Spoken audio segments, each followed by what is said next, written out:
देख रहे हैं तेलंगाना समाचार। సెప్టెంబర్ 17వ రోజున నేటి తెలంగాణ కాంగ్రెస్ ప్రభుత్వం ప్రజాపాలన దినంగా ప్రకటించడం హర్షణీయం.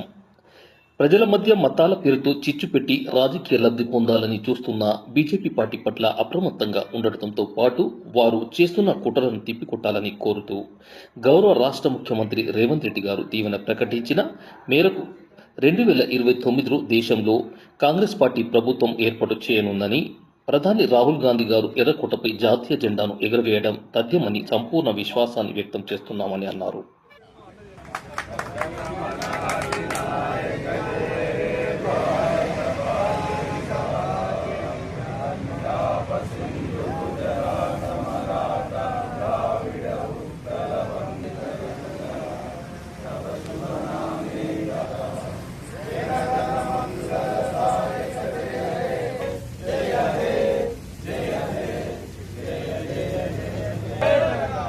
దేశానికి 1947 ఆగస్టు 15న స్వాతంత్ర్యం సిద్ధిస్తే మనకు 1948 సెప్టెంబర్ 17న ఈ యొక్క నిజాం పాలనలో ఉన్నటువంటి ప్రభుత్వాన్ని భారతదేశ ప్రభుత్వంలో విలీనం చేయడం జరిగింది.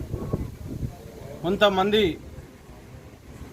దీన్ని విమోచన దినంగా రకరకాలుగా వక్రీకరిస్తూ ఉన్నారు చరిత్రను.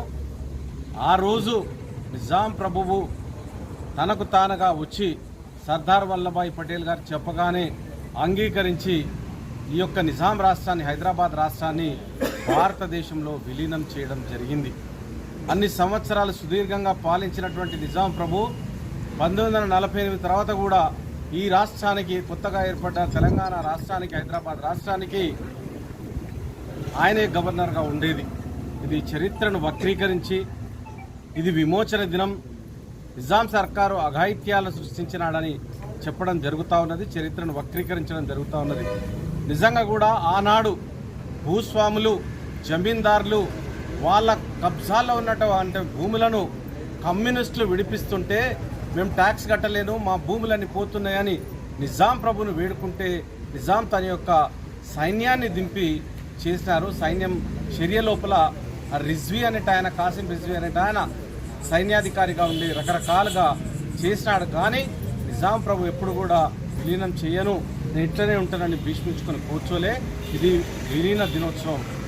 అందురించే మనం ఈరోజు మన ముఖ్యమంత్రి గారు దీన్ని ప్రజాపాలన దినోత్సవంగా సెప్టెంబర్ 17ను నామకరణం చేస్తున్నారు. ఇప్పటి నుండి ఇది ప్రజాపాలన దినోత్సవంగానే ఉంటుంది. కాబట్టి ప్రతి ఒక్కరు కూడా ఈ యొక్క బీజేపీ చేసేటటువంటి చరిత్ర వక్రీకరించి మాట్లాడుతూ ఉన్నారు. వాళ్ళకు మతం తప్పితే ఇంకా వేరేది ఏం అవసరం లేదు. దేశం ఎటుగాక ఎటుబోనిగాక మతంలో ప్రజలను మభ్యపెట్టి మతాన్ని వాళ్ళు ఇంకా దుర్వినియోగం చేస్తారు. మతం అడ్డు పెట్టుకునే పాలన సాగిస్తూ ఉన్నారు. కాబట్టి దయచేసి కాంగ్రెస్ కార్యకర్తలందరూ కూడా అప్రమత్తంగా ఉండి బీజేపీ కుట్రలను తిప్పికొట్టాలని మొన్ననే మన ముఖ్యమంత్రి గారు ఒక పిలుపునిచ్చినారు.